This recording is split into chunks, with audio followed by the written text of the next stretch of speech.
السلام عليكم. اكبر عدو لموبايلك هي الحراره تخلي البطاريه تخلص اسرع وعمرها يقصر، الحراره تخلي اداء الموبايل يقل والمعالج يشتغل. عشان كده في الاجواء الحاره اللي احنا بنعيش فيها دلوقتي لازم نتعلم ازاي نتعامل مع الموبايل باكتر شكل يحافظ عليه من اضرار الحراره. فخلينا نشوف الفيديو ده. مبدئيا لازم تبقى عارف ان طبيعي جدا ان موبايلك يسخن في الجو الحار ده، وبالتالي مش اول ما الموبايل بتاعك يسخن شويه تفتكر ان هو باظ وتجري تشتكي. ده انت لو ما سخنش في الجو الحار ده ممكن تفتكر ان في حاجه غلط. كمان لازم تبقى عارف ان الموبايلات ذكيه بما يكفي انها تقدر تتعامل مع الحراره لو عليت لمستوى يبوظ البورده او المكونات الداخليه للموبايل. هتلاقيه مثلا بيفصل خالص زي حاله الايفون، او يفصل بعض الحاجات اللي جوه الموبايل عشان يقدر ان هو يقلل درجه حرارته زي ما بيحصل مع سامسونج. وهكذا بقى كل شركه بتتعامل مع الحراره بشكل مختلف، او كل موبايل بيتعامل مع الحراره بشكل مختلف. المهم ان هو ذكي وبيعرف يقلل درجه حرارته او يوقف الضرر حتى اثناء الشحن، ودي اكتر حاجه بتطلع حراره. فالموبايلات برضو ذكيه بما يكفي انها مثلا تقلل سرعه الشحن عشان لو الحراره عاليه قوي. وعشان كده بنلاحظ ان في الصيف مثلا سرعات الشحن بتقل او الموبايلات بتاخد وقت اطول عشان تشحن. برضو الموبايل ما باظش ولا سرعه الشحن قلت، ده الطبيعي. الموبايل بيحاول يحافظ على الحراره فمده الشحن بتزيد شويه. لكن برغم ذكاء الموبايل في حاجات لازم تاخد بالك منها برضو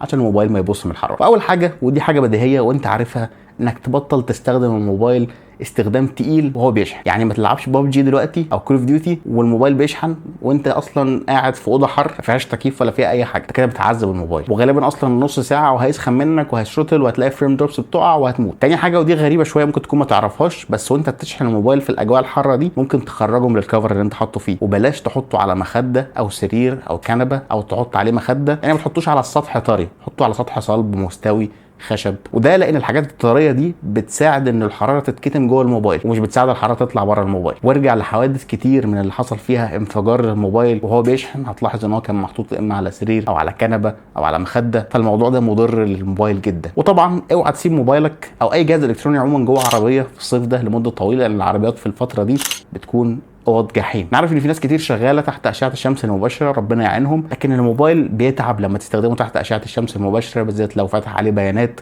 ويا سلام بقى لو جي بي اس وخرائط مع بعض. وكده كده لما بتكون تحت اشعه الشمس المباشره السطوع بتاع الشاشه بيعلى بشكل رهيب ويفضل ثابت على كده. فتجميع الحاجات دي كلها على بعضها بتخلي الموبايل يولع لدرجه ان انت ممكن تقلي عليه بيض تلسع بيه حد. فبلاش تعمل ده في الموبايل. يعني تحت اشعه الشمس المباشره حاول تستخدم الموبايل اقل استخدام ممكن. اقفل البيانات لو مش محتاجها، اقفل البلوتوث، اقفل الواي فاي، اقفل كل حاجه.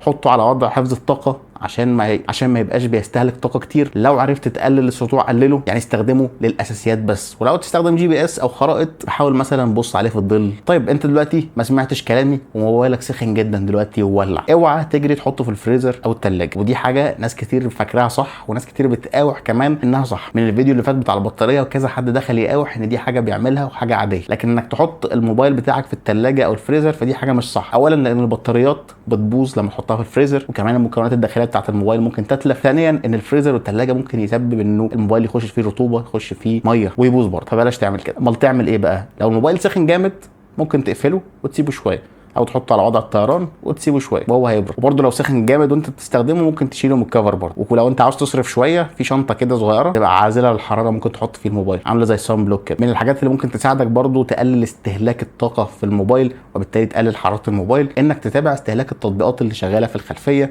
او استهلاك التطبيقات عموما. لان ساعات فجاه كده بتلاقي تطبيق بقى يستهلك الطاقه بشكل كبير، يستخدم المعالج بشكل كبير، وبالتالي تلاقي الموبايل سخن. وفي الاجواء الحاره دي الموضوع مش ناقص. فخش دايما جوه اعدادات البطاريه وشوف ايه اللي بيستهلك البطاريه او ايه اللي بيستهلك في الخلفيه وحاول اقفله.